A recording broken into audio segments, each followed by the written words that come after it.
Assalamualaikum warahmatullahi wabarakatuh.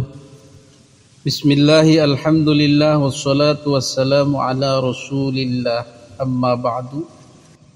Hadirin para netizen yang dimuliakan Allah subhanahu wa ta'ala, pada kesempatan video kali ini kita akan berbicara tentang ba'alwisasi atau pemba'alwian, pemba'alawiyat, atau bahasa sederhananya semua harus Habib, semua kudu Habib, semua karena Habib.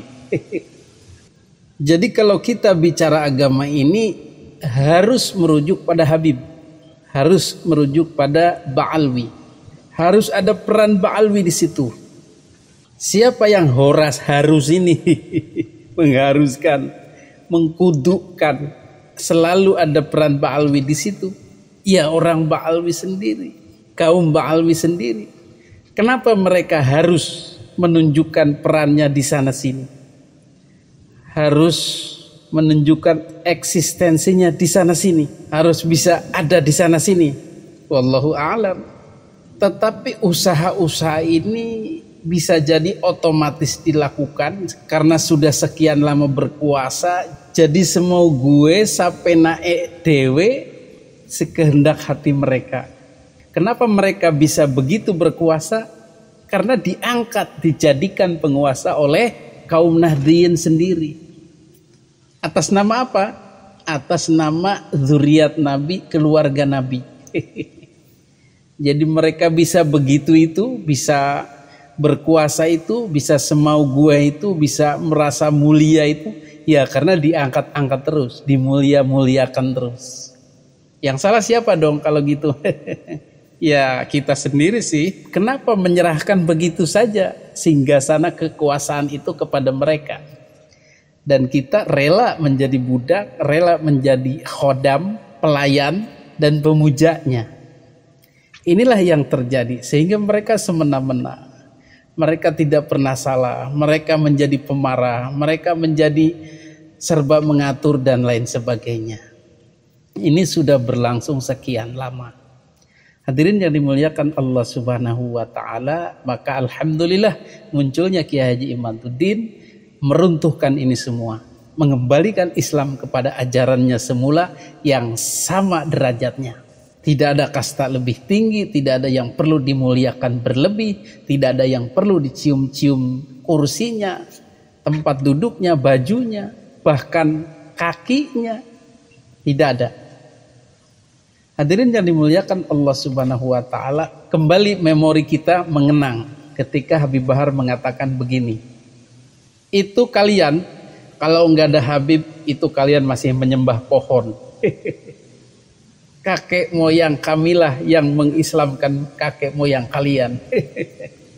Ini juga sok berkuasa, sok paling berjasa, padahal hoax.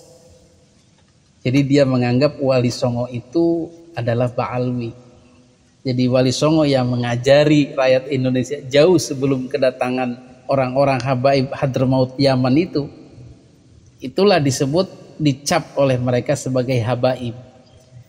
Dan karena anggapan itu mereka jadi sombong.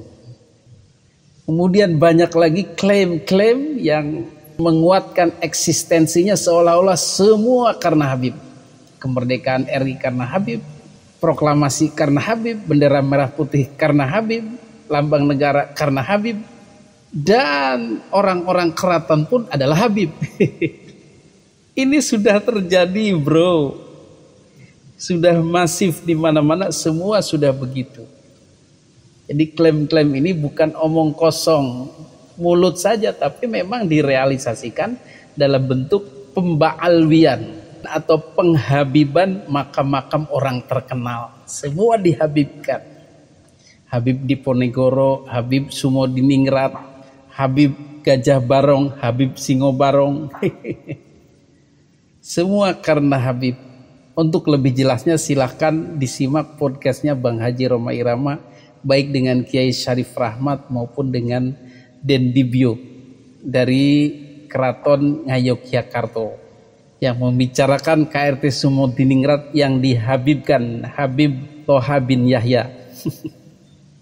Namun ada satu yang paling menarik dari kisah pemba'alwian manusia Indonesia ini. Apa rupanya? Rupanya adalah pemba'alwian Rhoma Irama. Jadi entah kenapa, apa penyebabnya, tiba-tiba orang-orang Ba'alwi ini menghubungi Bang Haji Rhoma Irama.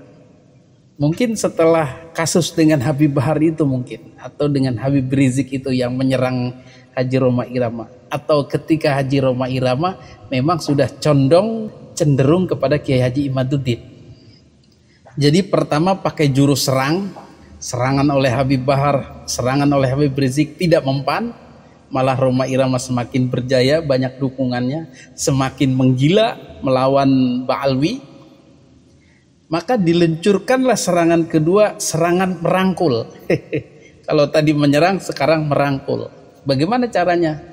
Haji Rhoma Irama diiming-imingi gelar Habib Rhoma Irama Al-Tasikmalaya. Masya Allah. Ini pengakuan Haji Rhoma Irama sendiri loh. Beliau berani bersumpah demi Allah. Ditelepon, ditawari untuk menjadi Habib. Supaya apa? Supaya pro kepada Habib Ba'alwi, karena sudah diakui sebagai keluarga besar. Jadi orang itu mungkin orang Robito Alawiyah, mungkin Habib Taufik, mungkin Habib orang Maktab Daimi menelpon, ente tuh Habib. Silakan datang ke Robito, urus, nggak usah bayar. Aneh yang bayar. Masya Allah. Ini gelar Habib ini diobral untuk Bang Haji. Demi apa? Demi memuluskan jalannya merangkul Bang Haji Rhoma Irama. Tetapi alhamdulillahnya Bang Haji bukan orang yang haus titel, haus gelar atau gila nasab. Tidak. Beliau tidak terpancing, tidak tergoda untuk menjadi Habib. Padahal banyak orang-orang di luar sana berjuang mati-matian untuk mencapai gelar Habib. Bahkan memalsukan. Demi apa? Demi dawir-dawir itu, demi status, demi jabatan, demi jamaah, demi popularitas, demi kebaikan ekonomi lah begitu. Orang di luar itu banyak banget yang pingin ngantri, berani bayar berapapun yang diminta Robito, mau dia asal punya gelar Habib. Tetapi Bang Haji Rhoma Irama tidak tergoda.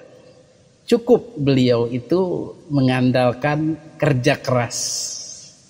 Bahkan titel ningrat yang ada pada diri beliau pun tidak digunakannya untuk ketenaran. Maka menerima tawaran seperti itu Bang Haji Rhoma Irama hanya bisa istighfar. Oh ternyata bukan hanya KRT Sumo di Ningrat yang dibaalwikan, bukan hanya Pangeran Diponegoro yang dibaalwikan, saya pun dibaalwikan. Begitu kata beliau. Bismillahirrahmanirrahim. Sekarang saya buka. Sebelumnya nggak pernah saya buka, ini rahasia nih. Demi Allah bahwa apa yang akan saya ucapkan ini hak benar. Kalau saya dusta, saya dilaknat oleh Allah. Siap dilaknat. Oke? Jadi jangan tanya nanti mana orangnya, jangan. Saya akan nyatakan bahwa ada seorang Habib bertelepon kepada saya suatu hari. Ini belum 1 tahun ya, mungkin belum beberapa bulan ini. Baru beberapa bulan aja. Ketika kasus ini mulai muncul. Bang Haji, assalamualaikum. Waalaikumsalam. Ente tuh habaib. Ente tuh Habib ini. Ente mesti datang ke Rabitoh, ya, harus terima sertifikat. So dia bilang kalau nggak salah hari Senin ente ke sana Bang Haji. Yang bayarin sertifikatnya aneh, ente nggak usah bayar, aneh bayarin. Nah ini saya terpikir, kenapa di Ponorogo dihabibkan? Kenapa Imam Bonjol dihabibkan? Kenapa pahlawan Aceh dihabibkan? Itu dalam rangka mau mengklaim bahwa Indonesia dimerdekakan oleh para habaib.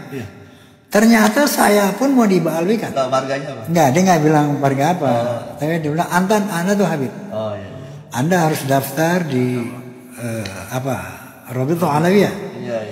Masya Allah, saya berpikir, oh ternyata benar. ada klaim-klaim Ba'alawi tentang pahlawan-pahlawan nasional ini. Kira-kira siapa yang kira-kira tokoh masyarakat ya?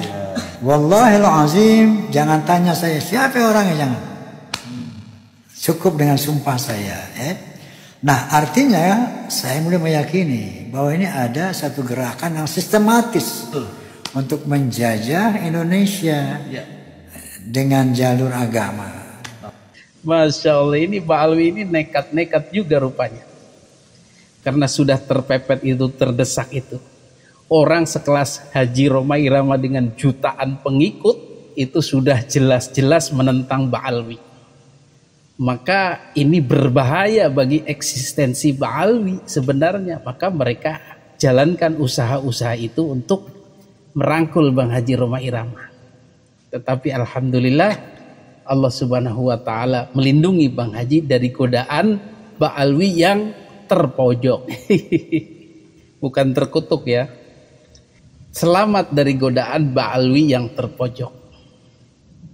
Hadirin yang dimuliakan Allah Subhanahu wa taala, itulah salah satu contoh usaha-usaha Ba'alwi untuk mempertahankan eksistensinya, untuk menyelamatkan klannya dari karam, dari tenggelam, dari keterpurukan, dari kehancuran lah begitu. Setelah sebelumnya menggandeng Kesultanan Banten, kemudian bersilaturahmi ke terah-terah wali-wali di seluruh Indonesia, bersilaturahmi ke kiai-kiai untuk minta tolong dalam tanda kutip. Silahkan saja, kita tinggal nonton bagaimana pontang-pantingnya mereka mencari dukungan. Tetapi memang Allah Subhanahu wa taala sudah menentukan ajalnya, ya mau gimana lagi. Fa idza jaa ajaluhum la yastaqdimuna sa'atan wa la yastakhiru. Kalau sudah tiba masanya, kematiannya ya nggak bisa diawalkan atau bisa diakhirkan, ditunda, tidak bisa. Karena yang hak itu hak, yang batil itu batil, pasti akan terlihat. Hadanallahu wa iyyakum ajmain. Wassalamualaikum warahmatullahi wabarakatuh.